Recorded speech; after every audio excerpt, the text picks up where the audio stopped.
Hola amigos, hola amigas, gracias por estar una vez más en sintonía de nuestro programa La Mesa Redonda.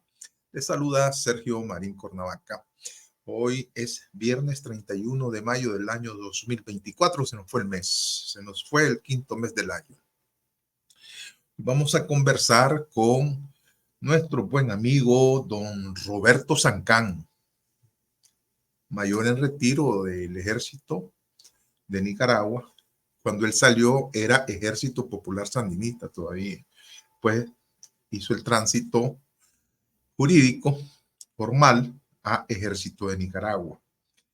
Pero hoy vamos a conversar. Roberto es una de esas personas que siempre está en el estudio constante de la realidad nacional. No solamente se quedó en la actividad militar, sino que es consultor empresarial y le está dando aportes a la sociedad nicaragüense, reflexionando y escribiendo, es decir, fijando texto. Por eso ya lleva 2 libros. Bienvenido, Roberto, siempre es un gusto tenerte por acá. ¿Cómo estás? Muchas gracias, Sergio. Gracias por tu palabra. Siempre es un gusto estar conversando contigo. Y bueno, saludo a tu equipo y a toda la amplia audiencia que te sigue día a día, porque tocas temas, pero sobre todo con un tacto que es muy difícil a veces encontrarlo. Por ejemplo, esa interpretación o esa anotación que haces de Ejército Popular Sandinista, ¿verdad? Porque a veces algunos se quedan solo con el segundo apellido, sandinista. Realmente hasta el 91 se llamaba Ejército Popular Sandinista. Muy oportunistamente, Humberto en el 91 dijo, ahora ya no vamos a ser sandinistas. Nos quitamos esta chaqueta y ahora vamos a hacer Ejército Nacional para congraciarse con el nuevo poder, confirmando aquella tesis que siempre mantengo de que el ejército es el camaleón perfecto. Pero bueno, creo que estoy adelantando un poco. No. Yo creo que ya entraste en materia. Pues, en materia. Ese tema del camaleón perfecto a mí me encanta. Me encanta porque en realidad lo han venido demostrando con hechos. Sí. Bueno, el tema propuesto en esta conversación contigo, el dictador Ortega, Roberto, se fue frontalmente contra su propio hermano Humberto Ortega Saavedra y le dio un espaldarazo, ¿verdad? Abierto, público y sin lugar a dudas a su consorte Rosario Murillo. Entonces la pregunta cajonera, aunque yo ya sé la respuesta, ¿verdad? Es, ¿se garantiza entonces la sucesión dinástica? Empecemos por ahí, ¿verdad? Porque eso ha generado, si llevamos una línea diacrónica, es decir, los escritos publicados por Humberto, uno titulado Hecatombe, el otro titulado ¿Qué hacer? Después la entrevista que le brindó a Fabián Medina de Infobae, de la prensa, y entonces la pronta, la inmediata reacción del régimen de aislar en términos de comunicación a Humberto, pues en su casa de habitación ahí en Carretera Masaya, y despojarlo de sus celulares. Fíjate que y de su personal está callado, ¿verdad? Ya sabemos que ahí pasan muchas motos, ¿verdad? Pero nuestra audiencia siempre sabe entender ese asunto.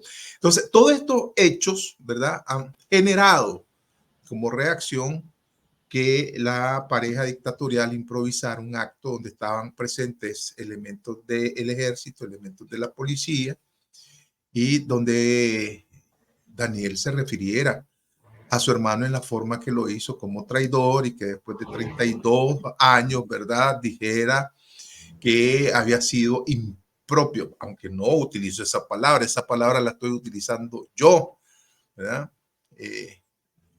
Se fue con todos los epítetos acostumbrados en contra del acto que había tenido Humberto de otorgarle la medalla Camilo Ortega en oro al agregado militar de la delegación norteamericana en Nicaragua en el año 92, si mal no recuerdo. Precisame la fecha. Pero bueno, ahí está. Y entonces parece ser, ¿ya?, que con esto se le pone el tapón, el corcho pues a la botella. Vos nos dirás, ¿está garantizada la sucesión dinástica en Nicaragua con esta formalidad del manejo del poder? Bueno, la respuesta es sí, pero antes quiero analizar 4 elementos que están inmersos dentro de tu pregunta. Primero, el papel de Humberto Ortega. Él ha venido jugando el policía bueno. Daniel es el policía malo. En todo momento siempre ha estado respaldando las acciones y queriéndole sacar las castañas al fuego a su hermano. La última fue en esta, pues, como para querer congraciarse con él y abrir una brecha de conversaciones con él. Dijo, bueno, mi hermano no es un asesino. Todos sabemos, y el día de ayer, 30 de mayo, se cumplieron 6 años de la masacre, precisamente el 30 de mayo, el Día de las Madres, las inmediaciones de la UCA, donde asesinaron a mansalva por francotiradores 15 jóvenes. Entonces, es un asesino. Entonces, el papel de policía bueno ahora le resultó fallido porque cometió, entre varios errores, uno fundamental: creer que podía crear una fisura entre Rosario y Daniel. Y segundo, no enterarse de que el traspaso del poder y la sucesión de Daniel a su mujer empezó el año pasado. Empezó el año pasado cuando le entregó la policía completita, con papel celofán, y Rosario empezó a hacer los cambios que estimó convenientes y pertinentes. Sacó un montón de comisionados generales, comisionados mayores, metió oficiales mujeres que todas las noches se persignan ante la foto de ella y le dan gracias por haberlas colocado en esos puestos. Entonces, errores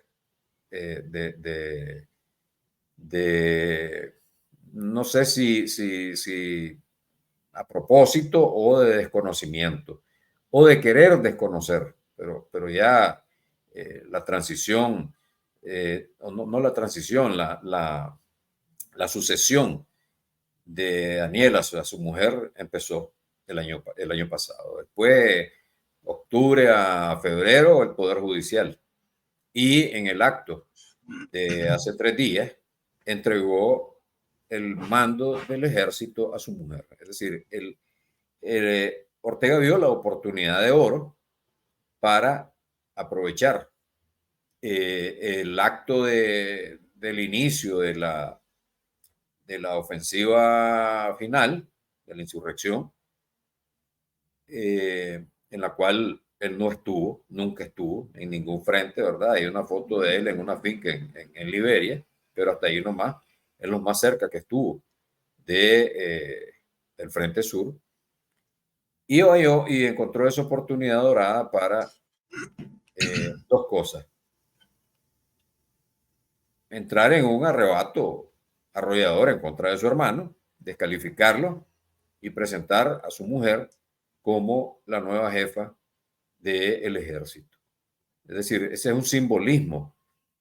Todos sentaditos y Daniel leyéndole la cartilla a todo el alto mando del ejército, empezando por su comandancia, que estaba, digamos, complaciente al oír que cómo se iba en contra de quien fue jefe de todos estos energúmenos que estaban ahí, de Humberto Ortega cuando fue comandante en jefe del ejército, hasta el 94, que tuvo que ceder a las presiones y tuvo que, pues, desarmarse de su ego de que sin él el ejército no iba a poder sobrevivir. Entonces, porque el resto de los oficiales probablemente en los 80 eran tenientes, subtenientes, algunos capitanes. No tuvieron una relación directa con Humberto Ortega, más bien tuvieron, creo que con Carrión, con el general Carrión, algunos con el general Cuadra o con Ayes Leven, pero la inmensa mayoría de los que estaban sentados ahí no tuvo ninguna relación, ningún vínculo, probablemente ni lo hayan conocido.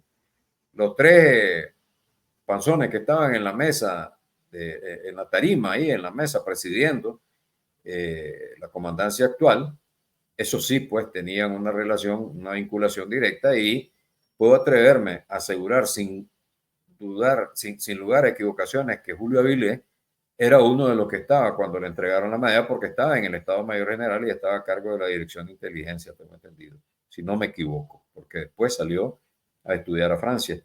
Y fue de los que aplaudieron, y creo que de pie, como decían los cubanos, ovación de pie, que es cuando es el máximo nivel de aprobación. Entonces ahora me pareció vergonzante que le haya soplado a su jefe, a Daniel, que era la Camilo Ortega en oro, la que le dieron al teniente coronel Quinn, que era el ataché militar, pues, en el 92. Entonces, efectivamente, la sucesión dinástica inició el año pasado y prácticamente Daniel Ortega se queda con qué, porque es la pregunta de cajón. Y entonces, Daniel, ahora, ¿qué pasa? Es decir, Daniel se queda con toda la relación internacional, que es lo que a él le encanta. Él se asume y se percibe como un líder internacional. Entonces, entrega toditito el poder terrenal, entre comillas, y se queda con el poder celestial. Las relaciones con los cubanos, las relaciones con los países del ALBA, y ni siquiera tiene con Putin y Jinping, porque esa se la delegó al que va a ser el vicepresidente en cualquier caso después del 2026, cuando si es que muere, ¿verdad? Porque si mueve un dedo, va a ser el candidato en el 2026 para el 27. Entonces, él se ¿Te queda referís a a, Laureano, a, a Laureano Ortega, que es el que ha estado a cargo de todititas las relaciones con Rusia, China, digamos, las más importantes a nivel estratégico para el proyecto del 26 en adelante. ok, pero en este programa, por ejemplo, Peraza, José Antonio Peraza, nos decía que pueden asistir al acto de la sucesión una vez esté ausente Ortega. Primer elemento que más o menos quedó claro. Ortega no suelta el poder nunca. Si Ortega tiene hálitos de vida, Ortega es el siguiente candidato. Sí. ¿Verdad? Aunque tenga a su mujercita como en todo. Co-presidenta, co-mujer, co-líder, co-dictadora, etcétera. La tiene como co. El segundo elemento, si está ausente Ortega, lo más probable, ¿verdad?, es que ella sea. ¿Verdad? Pero aquí Peraza hace una comparación con el Somosato, donde al ser baleado por Rigoberto López Pérez, Anastasio Somoza García, hay un compás que llevan, lo trasladan a Panamá para que lo operen en Panamá, hay un compás y sus hijos, ¿verdad?, que ya están dentro de las estructuras. Por un lado, las estructuras políticas que tienen que ver con el Parlamento, el Congreso, ¿verdad?, que era bicameral en ese momento. Estaba Luis. Y en el ejército ya estaba Tachito, que le decían. Y fíjate bien, cada uno de ellos fue presidente y ya venía en la línea, ¿verdad?, haciendo su trabajo, el famoso Chihuín. Pero a diferencia de los hijos de Ortega, estos no están entinglados ni político ni militar, ¿verdad? Entonces, es sostenible una sucesión como la gente lo está concibiendo, donde primero va muerto Ortega, ¿verdad? Primero va la Rosario, después va uno de sus hijos y después va otro de sus hijos. ¿Es posible eso? Por supuesto, mira, vamos a ir analizando lo que planteaste según decías, lo había manifestado José Antonio Peraza. La Constitución establece que si se muere Ortega mañana, la presidenta es Rosario Murillo y el vicepresidente Gustavo Porras. O sea, hasta ahí está garantizada la sucesión. 2026, si tiene todavía, si respira el cadáver insepulto y viviente de Daniel Ortega, va a ir de candidato a la presidencia, ¿verdad? En esas elecciones me atrevo a asegurar que va a ir de candidato, no de candidato, de diputado Laureano. ¿Para qué? Para que sea el próximo presidente de la Asamblea. Y estaría en la línea de sucesión. Al no haber vicepresidente, Rosario Murillo asumiría, suponiendo que se muere el 11 de enero del 27, Daniel Ortega, Rosario Murillo asume la presidencia y Laureano, como presidente de la Asamblea, asume la vicepresidencia. ¿Alguien duda que si Laureano es diputado, alguien le va a disputar la presidencia de la Asamblea? ¿Verdad? El chipote creo que es el máximo, la máxima convencedora que tiene, ¿verdad? Entonces, Claro. ese es, digamos, el escenario que yo veo, ¿verdad? Que yo veo. Ok, pero hablemos de la posibilidad, porque una cosa es el boato del poder, una cosa es que en efecto, pues, se avengan a esas formalidades previamente creadas por ellos mismos, ¿verdad? Un gran teatro del absurdo, pero tienen la capacidad, sí, la capacidad de estructurar cosas, de que no se les vaya a descuadrar, ¿verdad? Ese tipo de relaciones.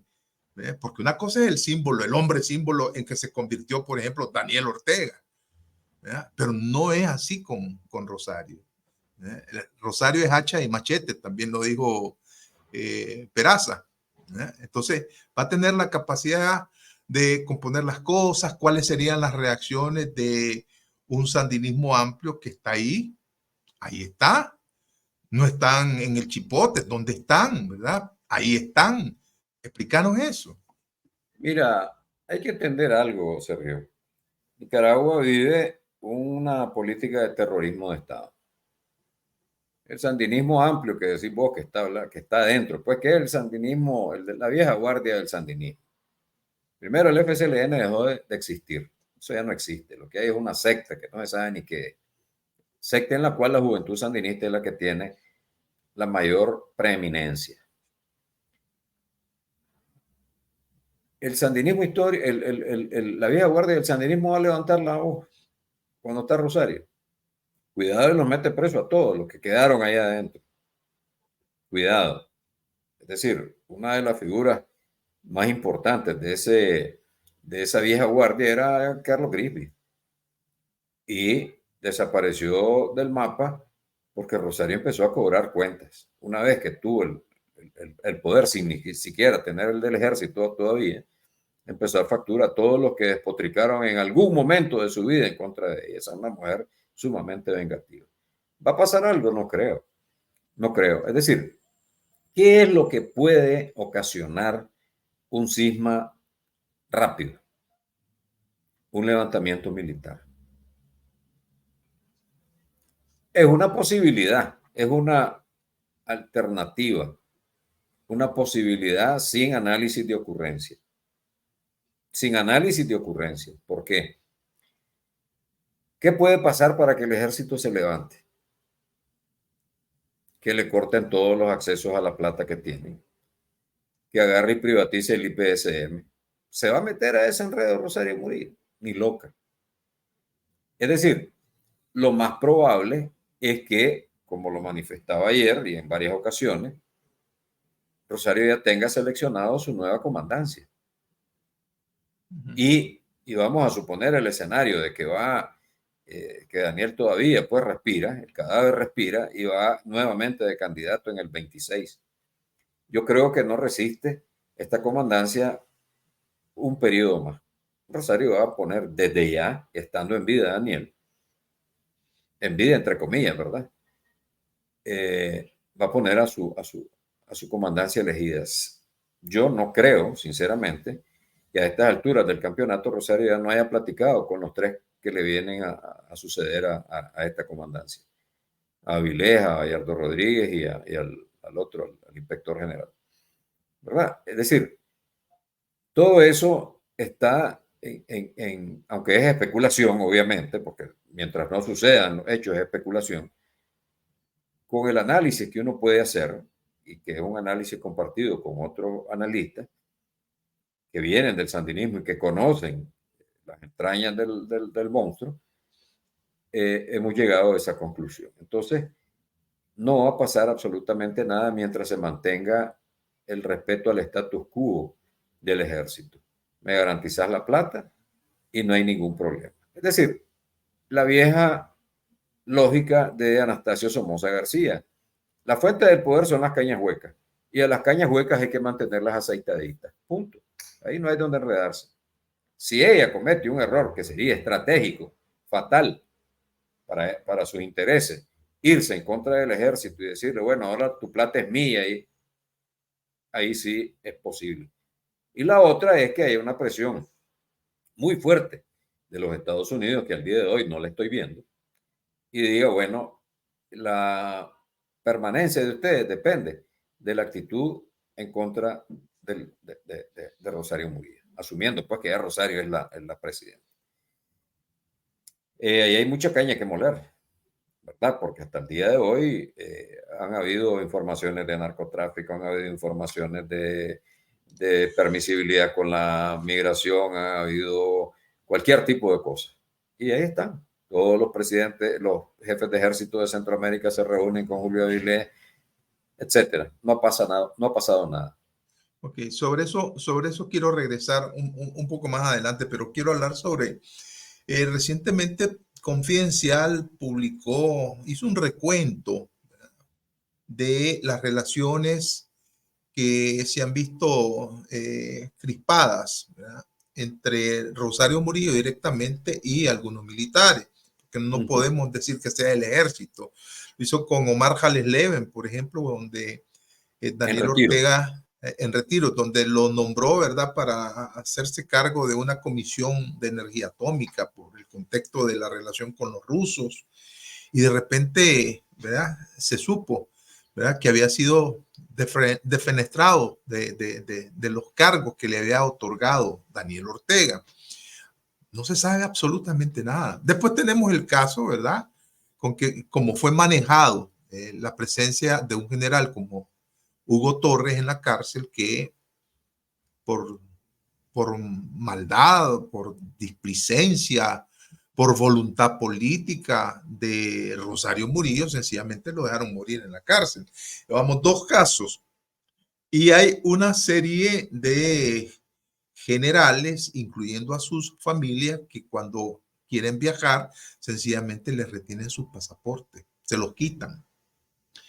Y no ha pasado absolutamente nada. El ejército no se ha pronunciado, ¿verdad? No sabemos que lo haya hecho de manera extraoficial, mucho menos oficialmente, pues. Entonces ha venido ganando la partida frente a estos personeros del ejército Rosario Murillo, Roberto. La respuesta es sí. En el caso de Ayer Leven, lo que hizo fue su propia operación limpieza. Lo que está haciendo Rosario es limpiar la mesa. Nadie, y mucho menos ella, ignora el papel, el eventual papel de Ayer Leven en el famoso aterrizaje suave. Esta era la figura, pues, que aparecía en todas las quinielas, ¿verdad?, como sucesor de Ortega y no Rosario Murillo. Yo siempre he contado la anécdota en el 2014, creo que fue, cuando era vicepresidente Hayes Leven, y que Daniel salió rumbo a Cuba, que lo daban por muerto. Y en un momento Rosario Murillo, que estaba como secretaria de comunicación, creó un gobierno paralelo. Y ante eso, pues, está escrito en el blog, y creo que, no que creo, va a salir en el tercer libro, que estoy ya en proceso, editoriales, que recoge pues todos los editoriales que estuve manejando a través del programa de radio que tenía en Carazo, y luego los publiqué en mi blog. En ese entonces, Rosario Murillo creó un gobierno paralelo que le puso un nombre, ahí aparece. ¿Y qué pasó? Hubo una reunión en la oficina de Carlos Núñez en la Asamblea Nacional, donde llegó precisamente Julio Avilés, donde llegaron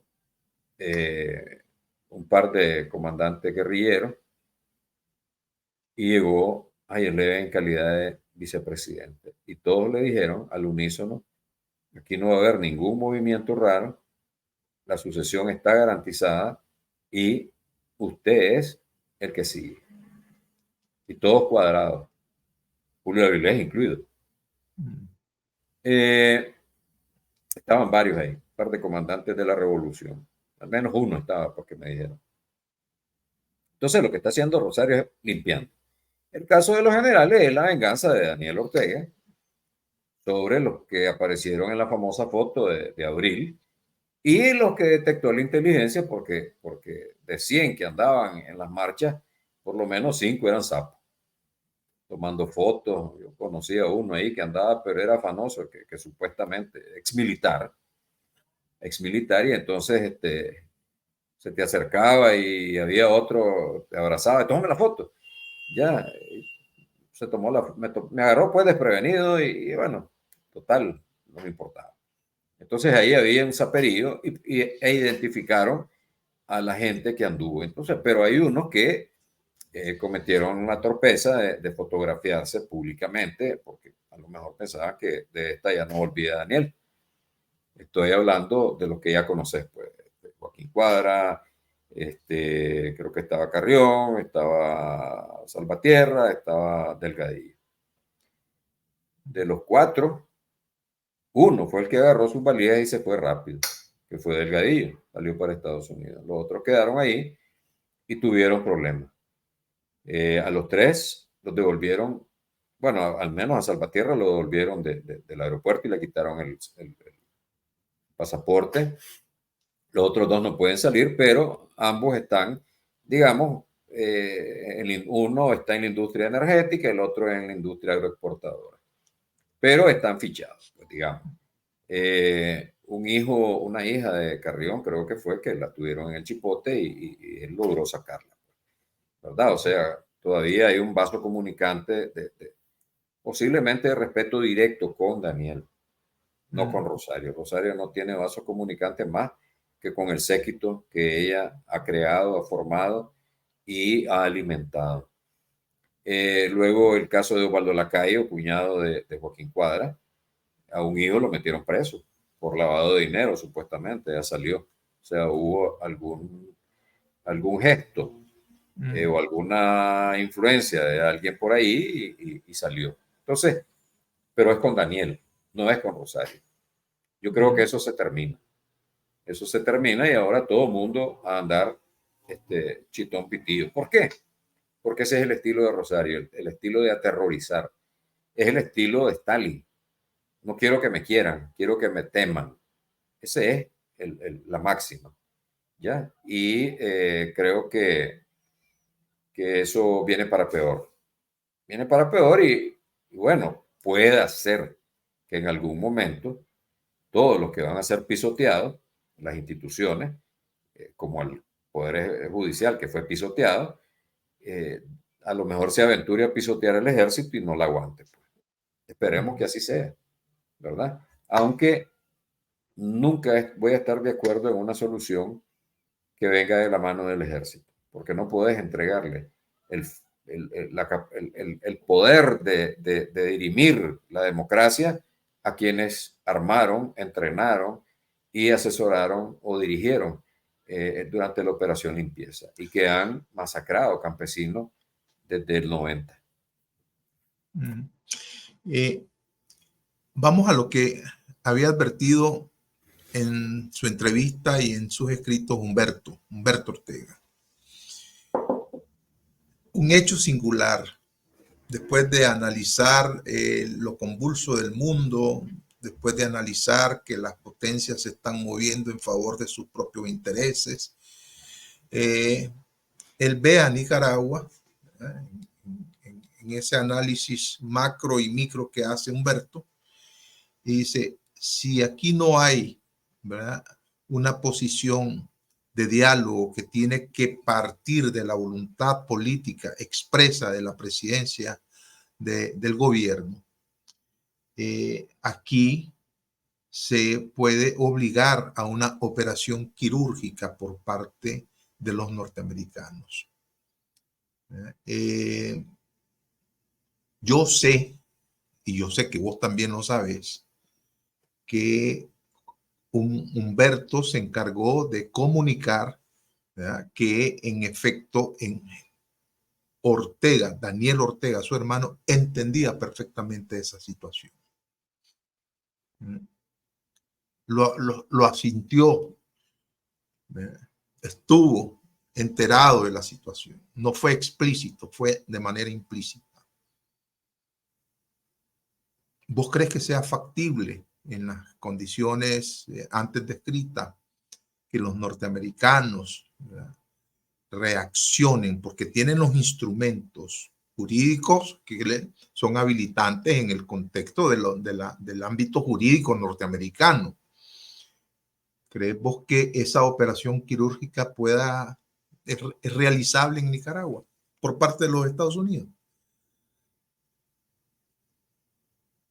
La respuesta inicial antes de hacer el análisis es, puede que sí, puede que no, lo más probable es que quién sabe, ¿verdad? Pero antes quiero referirme a a ese escrito inicial del análisis global, geoestratégico global que hizo y que muy bien lo definió Manuel Orozco como una masturbación intelectual. Pues leí las dos primeras líneas y me aburrió, sinceramente, ¿verdad? Pero bueno, no estoy convencido de que Daniel Ortega haya sentido, probablemente se estaba durmiendo cuando le estaba hablando su hermano. Después a lo mejor empezó a leerle toditito lo que escribió, y como el hombre no tiene como mucho sentido de enfocamiento, lo más probable es que estaba cabeceando y durmió, y Humberto haya entendido que asintió. Pero bueno, dejando la chance a un lado, Daniel Ortega es quien ha decidido la sucesión. No es Rosario. Daniel Ortega dijo, ok, ahora te traslado todo. Y yo me voy a quedar en el ámbito internacional, que es mi fuerte, según él. Humberto se precia de tener contactos, posiblemente los tenga en Estados Unidos. En las altas esferas del poder no creo que tenga absolutamente nada. Entonces analicemos el tema de la operación quirúrgica. Una operación quirúrgica, ¿qué es? ¿Se puede considerar la extracción de Manuel Noriega como una operación quirúrgica? No. ¿Por qué? Porque destruyeron el Chorrillo, destruyeron el Estado Mayor de las Fuerzas de Defensa, es decir, una invasión. Una operación quirúrgica no es una invasión. Una operación quirúrgica es un grupo comando que llega, agarra, extrae y se va. Y de repente aparece Daniel Ortega vestido de anaranjado en una corte en Nueva York. Eso está muy difícil. ¿Por qué? ¿Cuáles son las sanciones que han desarrollado los Estados Unidos de la época de Trump?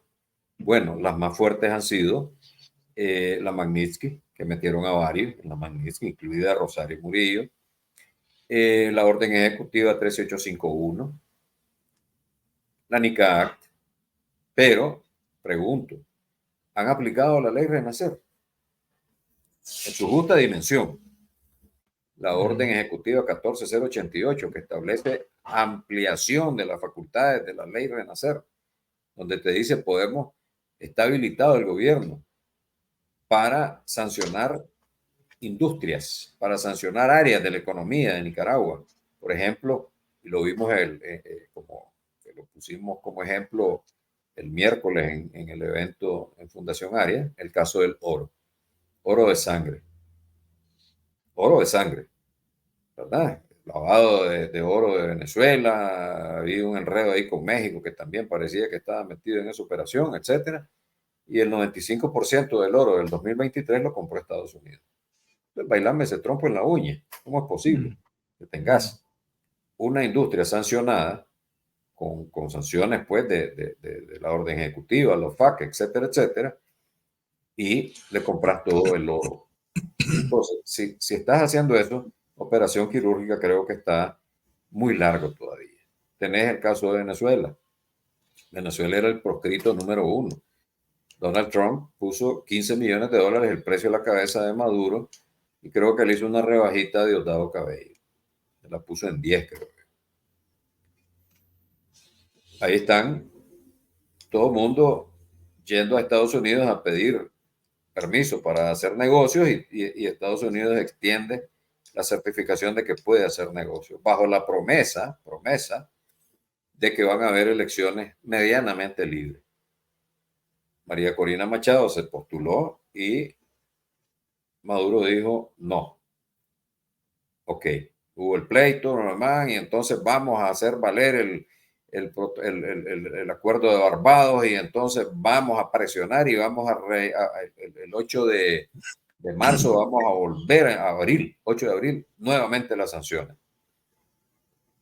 María Corina metió a otra Corina, Yari, no, hasta que metieron al mundo González. Y esta vez dijo sí, porque ya vieron que estaba apretando mucho. Entonces han extendido una serie de licencias a un montón de gente. Ahí, hoy estaba leyendo en la mañana que una empresa de la India va a hacer, digamos, exploraciones con PDVSA. Entonces, si vos ves que no son tomadas en serio las sanciones, ¿qué esperas que vaya a pasar o que vayan a desarrollar una operación quirúrgica? Tendría que venir lo que ha planteado y que lo planteó muy bien Oscar René Vargas en la actividad que tuvimos, del famoso la sorpresa de octubre, que ante la situación en las encuestas que esté el presidente candidato en el mes de octubre, previo a las elecciones de noviembre, decide dar un golpe de efecto, un golpe fuerte en la mesa, y el caso más emblemático es el de Jimmy Carter con los rehenes que estaban en Teherán. Una operación militar que fue un total fracaso. Los helicópteros chocaron en una tormenta de arena en el desierto, hubieron muertos y los rehenes no salieron. Ya Reagan lo tenía palabrado con los ayatolás, con Ali Khomeini, de que si él ganaba, iba a haber un distensionamiento de las malas relaciones, pero que le devolviera a los rehenes y él presentarlos como un trofeo de su iniciada gestión. Efectivamente, así pasó. Jimmy Carter perdió las elecciones. ¿Qué hubiera pasado si ese golpe hubiera sido efectivo? Lo sacan y eso. Probablemente Reagan no hubiera llegado en ese momento al poder. Entonces tiene que pasar una situación muy complicada en el mes de octubre en las encuestas de que Biden vaya muy abajo y quiera dar un golpe de efecto. Pero hay que analizar primero 28 de julio, elecciones en Venezuela. Si llega Edmundo Oliva, el que va a atribuirse esa victoria no va a ser María Corina, ni Capriles, ni mucho menos va a ser Biden. Y un efecto, digamos, un elemento que obra en favor de la reelección del presidente Biden es la resolución del tribunal del día de ayer, que se dijo Donald Trump es culpable. Es culpable de todo el entramado financiero que hizo para pagarle a una prostituta o una actriz porno, ¿verdad? Para el caso es lo mismo. Y entonces, tomando ese elemento, que aunque estando preso, Trump puede correr a la presidencia, imagínate cómo es la constitución norteamericana, va a ser muy difícil que gente que estaba con la duda vaya a votar por él. Y probablemente pierda las elecciones. ¿Va a tener necesidad Biden de hacer una operación quirúrgica? No. La operación quirúrgica es un problema de necesidad. No es un problema de que voy a restablecer la democracia, porque ya hubieran sancionado con la ley Renacer a Nicaragua. O sea, instrumentos. De sobra tiene. De sobra. Ya. No es que vamos a inventar el agua salada. Y inclusive, pues, Marco Rubio y otro congresista metieron una nueva ley que está en discusión todavía. En enero, la metieron en septiembre del año pasado y la gente se dio cuenta de este año. En enero, la congresista María Elvira Salazar metió otra y me decían que si el Congreso decide analizar también la congresista Salazar, deja en fila la otra, que lo mejor era que las dos se juntaran y se complementaran y entonces que el Congreso aprobara esa iniciativa para después pasarla al Senado, otra discusión y después a firma del presidente. Esos son meses. Entonces la gente en Costa Rica, en Nicaragua y en Estados Unidos empezó a tirar cohetes, chimbombas, bombas y todo, creyendo que eso ya se venía. Y esos son meses, pues. Pero es el problema del no análisis. Desgraciadamente la inmediatez y el amarillismo en información o en la noticia se impone antes de hacer un verdadero análisis de cómo son las cosas.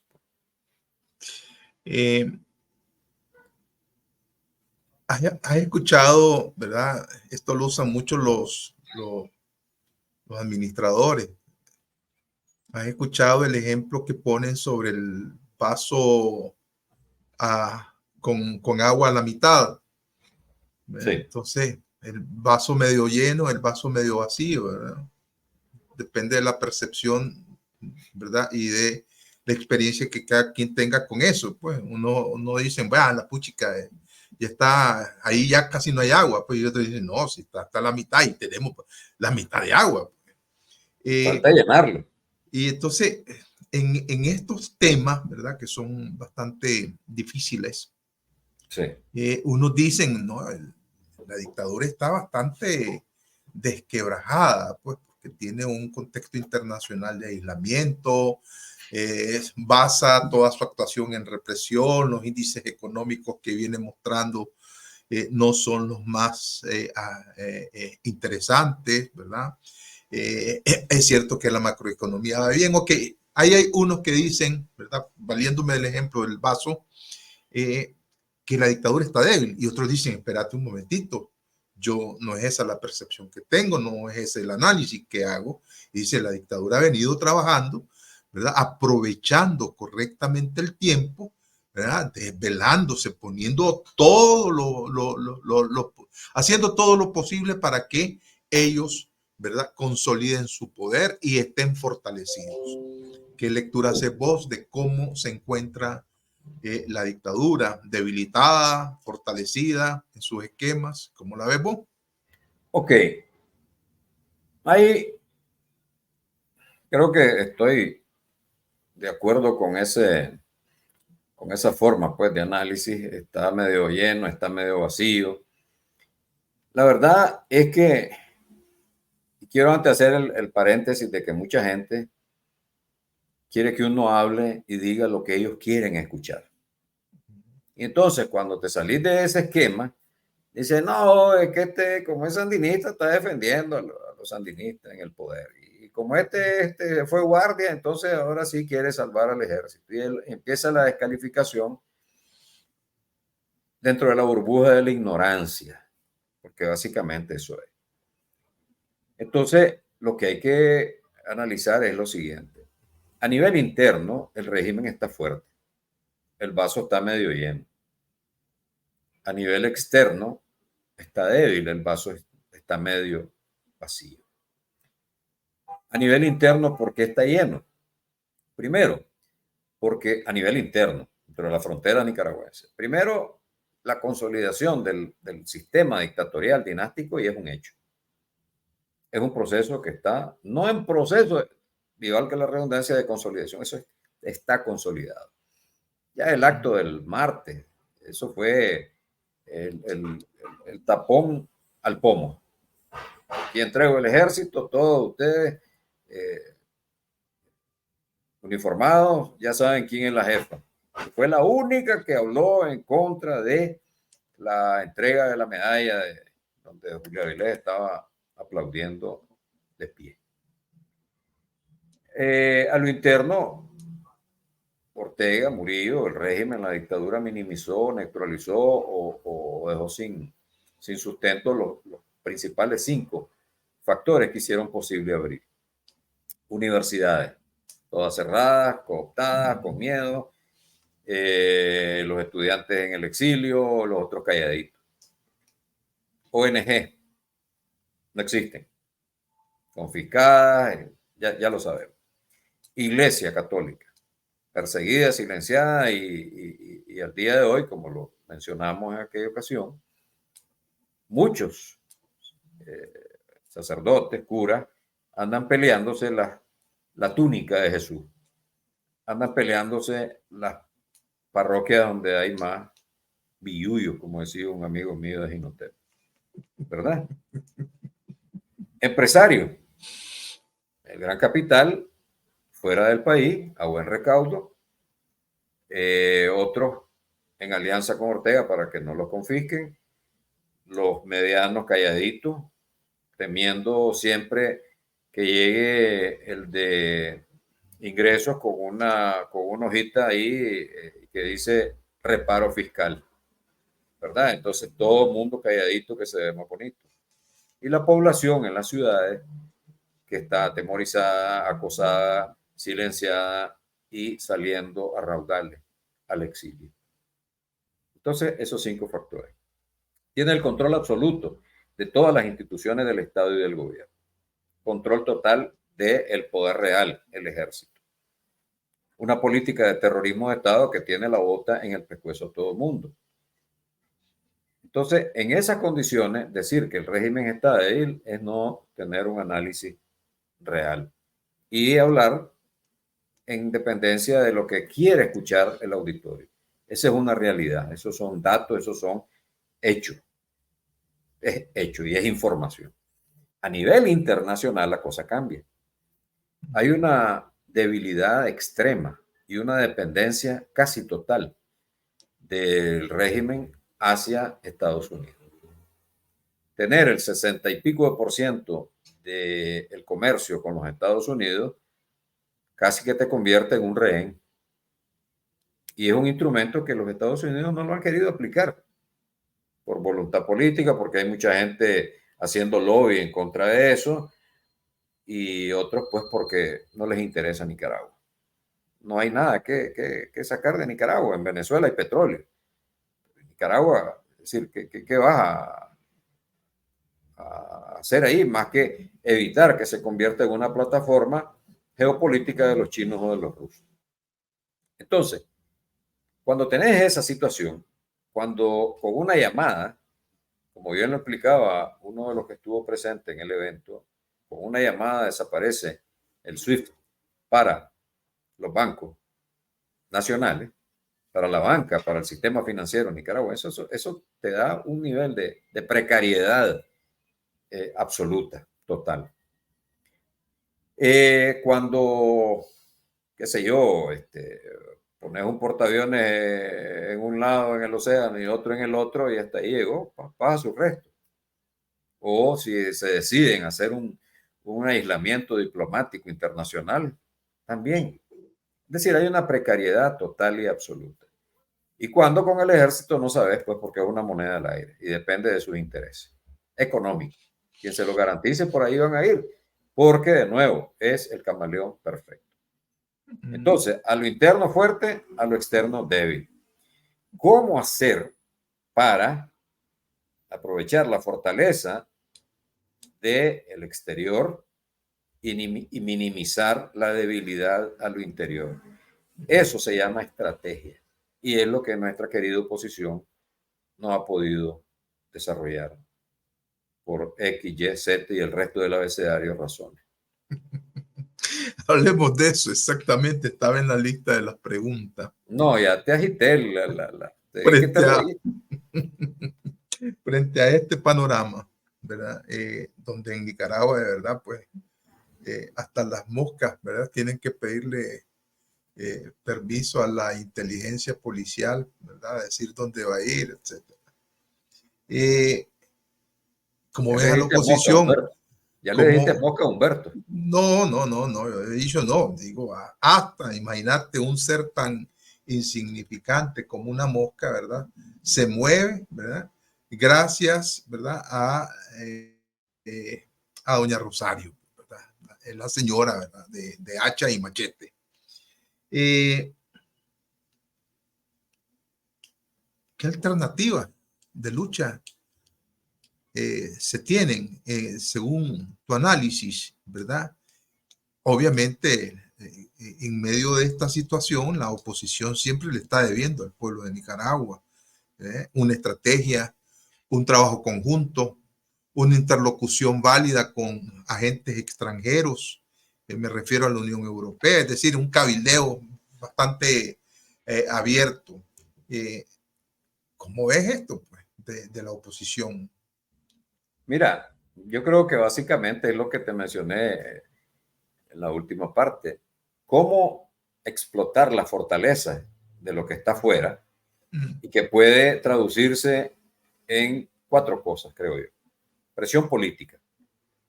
La presión política tiene que venir de la mano de la comunidad internacional ejerciendo presión directa sobre funcionarios, sobre industrias, oro, café, tabaco, carne, cacao. El cacao prácticamente lo tiene monopolizado Laureano Mairena con cerca de 25 empresas. Entonces, hay golpes directos que puedes hacer, digamos, a nivel internacional, presión, sanciones. Hay que hacer más sanciones individuales y colectivas.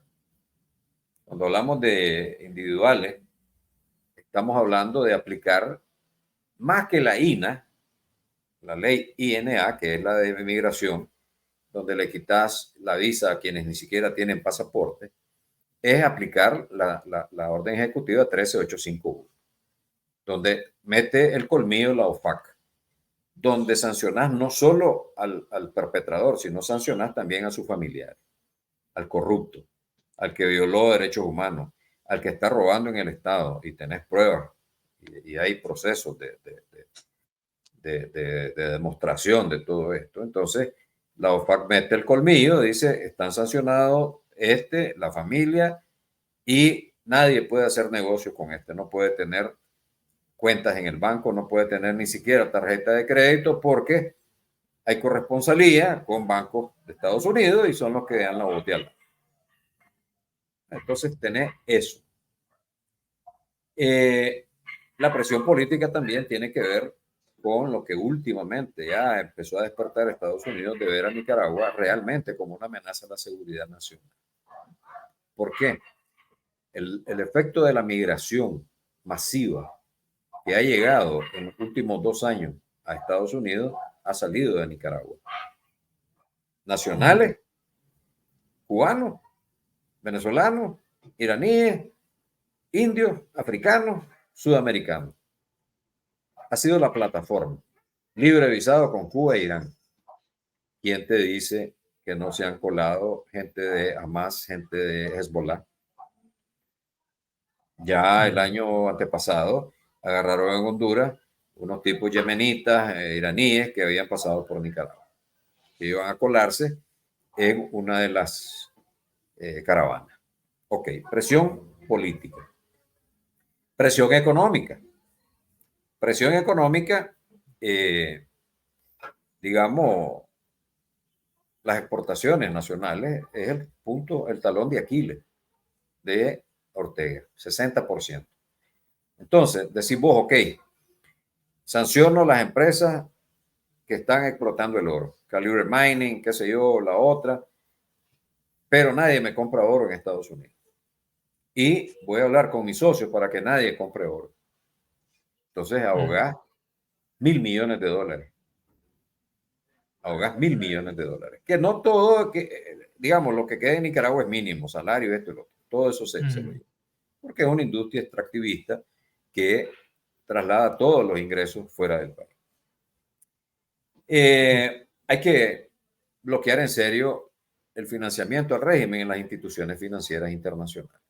el BCE era el principal financista del régimen. Y no me diga Estados Unidos que no tenía, tal vez no poder de veto, pero sí podía ejercer presión ante 4 o 5 votos de los directores para que dijeran no. Nunca lo hizo.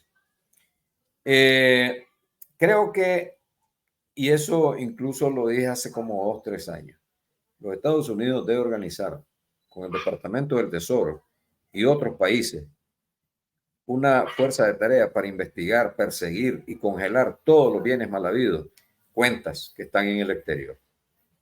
Le quebras el bolsillo a esta gente y es un golpe al codillo. ¿Dónde están los fondos, Roberto? ¿Dónde están los 5.000 millones de dólares que se rumora la FARC, ¿verdad? Es producto del narcotráfico, de todos las acciones ilícitas, para decirlo así, que cometieron, le pasaron a Daniel Ortega para que se los tuviera? ¿Dónde está esa plata? ¿Está invertida? Ahí hay que preguntarle primero a Humberto Daniel, a Chico López y a Julio Avilés. Ya con eso te respondo. Entonces, a Daniel, a Chico López, el tesorero del frente, y a Julio Avilés. O sea, el crecimiento exponencial que ha tenido el IPSM no es gratuito. Eso no es que se hallaron 3 mulas con full de reales en la frontera. Ya, ahí ha corrido plata de todo. Es decir, ¿cómo vas a concebir de que el ejército del segundo país más pobre de América tenga uno de los 5 capitales más grandes que hay en Nicaragua? El consorcio del IPS. Pero bueno, entonces, creo que la presión económica también tiene que ir con la aplicación de las leyes que están aprobadas en los Estados Unidos para asfixiar económicamente a Nicaragua, al régimen. Y creo que también hay que poner ojo al Cristo en la banca nacional, que ya sea por presiones del régimen o por temor o por conveniencia política y económica, a veces no cumplen lo que deben de cumplir y se convierten en socios testaferros inclusive, o permiten que testaferros del régimen metan plata y laven plata. Y laven plata.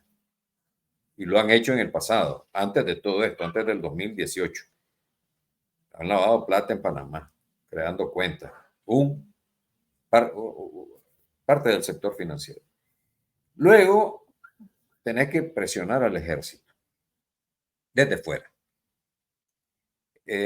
Creer pues que van a ser, que en algún momento van a tener una reacción democrática y van a poner en el banquillo de los acusados a Rosario.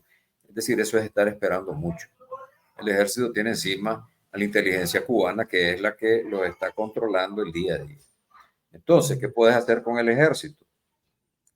En primer lugar, cerrarlas todas las cuentas que tengan en el extranjero, bloqueárselas.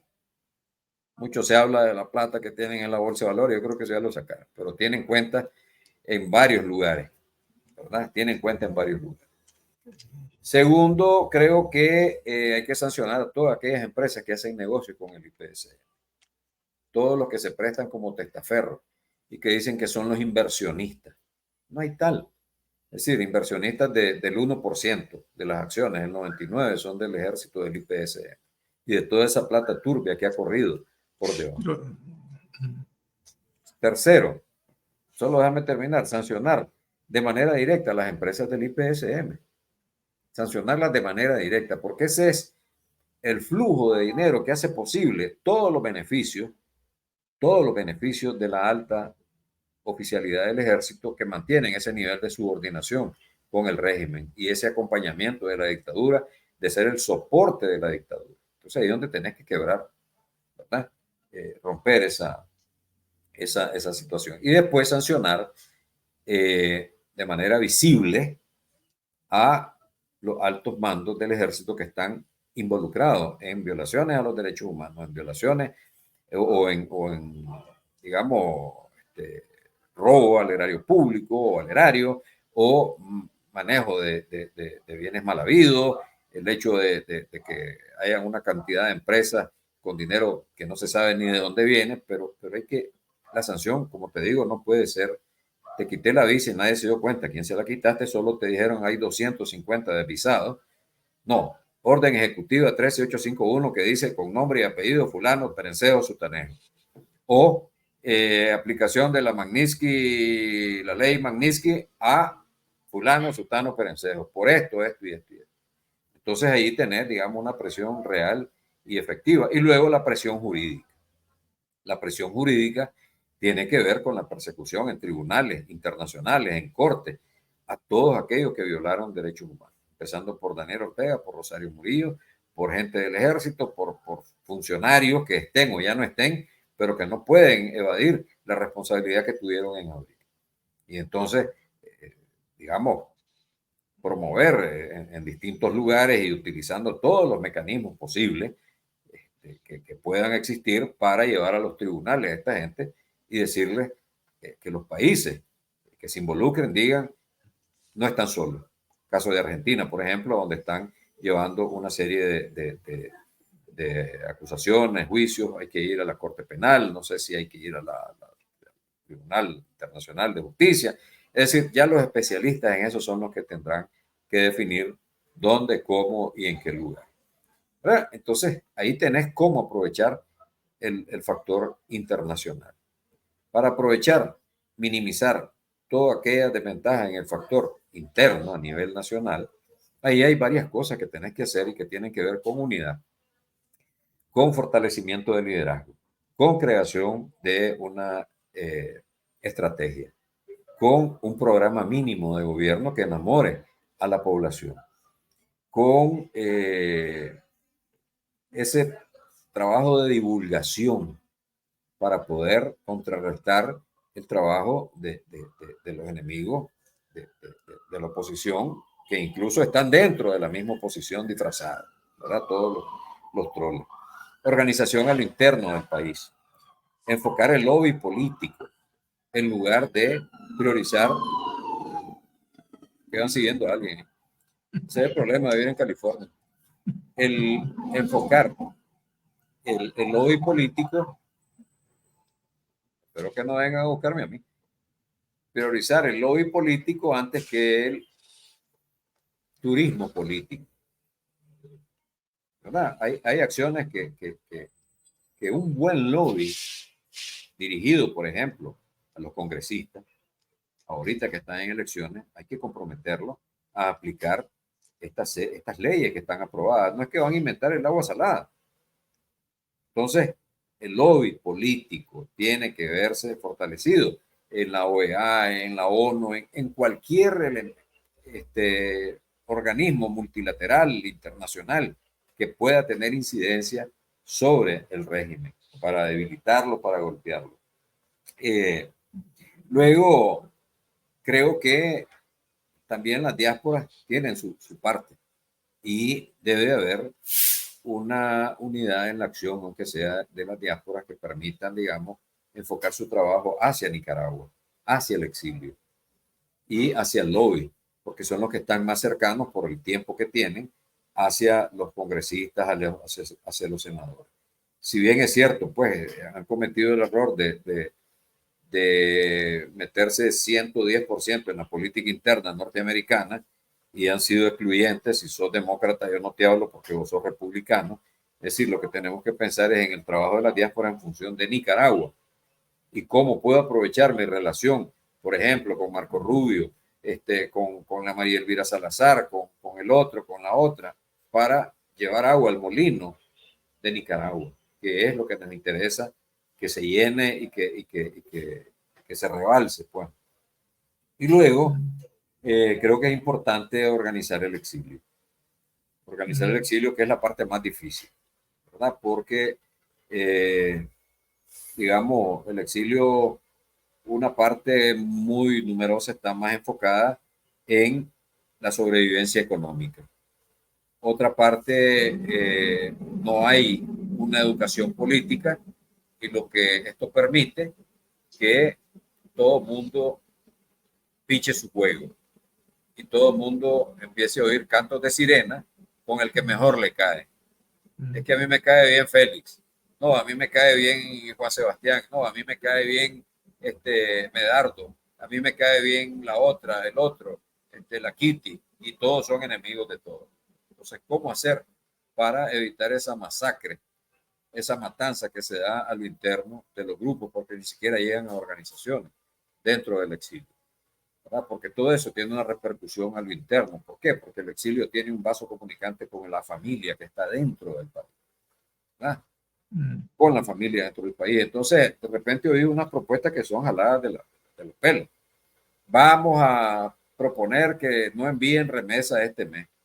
O sea, lo dice quien tiene asegurado la comida, el techo y el bacanal del fin de semana. O sea, eso me parece un absurdo y me parece una soberana estupidez con solo plantearlo. Las familias en Nicaragua están sobreviviendo gracias a las remesas, ¿verdad? Que crea una suerte de parasitismo, son otros 100 pesos, otro análisis. Pero no vas a decir, vamos a hagamos la campaña para que nadie mande este mes y hacer sufrir al régimen. No, hay que hacer sufrir a la población que no tiene trabajo. Entonces, esas cosas son, digamos, las que necesitan enfoque y una media docena de neuronas, pues, para no cometer ese tipo de barbaridades. Bueno, Roberto, yo creo que ha sido un panorama bastante amplio lo que nos has explicado acá. Y yo podría seguir y seguir, pero vamos a ceñirnos pues al horario. Muchas gracias por haber estado con nosotros, Roberto. Siempre a la orden. Nos vemos el otro mes, en junio. ¿Cómo no? En junio. Muchas gracias, Roberto. Que estés bien. Muchas gracias a ustedes, amigas y amigos, seguidores de la Mesa Redonda. Hasta otro programa, ¿verdad? Hasta otro programa.